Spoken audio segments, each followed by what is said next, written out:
25 तारीख को हरमू मैदान में आपका अस्तित्व बचाओ महारैली का आयोजन था, जो महज 1 घंटे पहले जो है प्रशासन के तरफ से रद्द कर दिया गया।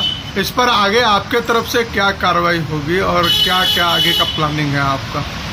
देखिए, 25 मार्च को आदिवासी अस्तित्व बचाओ महारैली का विधिवत अनुमंडल पदाधिकारी द्वारा अनुमति दी गई थी और महज 1 घंटा बाद उसे असंवैधानिक तरीके से रद्द किया गया।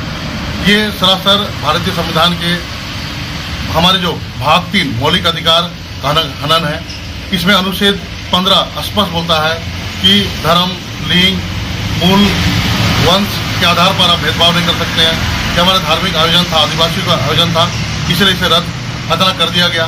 दूसरा अनुच्छेद 19 आर्टिकल 19 जिसमें स्पष्ट है कि इस देश में हम स्वतंत्र रूप से अपनी बात रख सकते हैं, भाषण दे सकते हैं और बिना हथियार के हम जो है शांतिपूर्ण ढंग से सभा कर सकते हैं। इसको लेकर हम जो है ये संवैधानिक मामला भी बनता है, सुप्रीम कोर्ट का मामला बनता है। इसे लेकर हम अनुमंडल पदाधिकारी रांची, अरगोड़ा अंचल के सीओ, अरगोड़ा थाना के थानेदार के ऊपर जो है हम सुप्रीम कोर्ट में याचिका दायर करेंगे, केस करेंगे।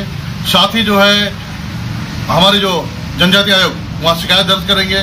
साथ ही जो है मुख्य चुनाव आयुक्त नई दिल्ली को भी हम शिकायत करेंगे। धन्यवाद।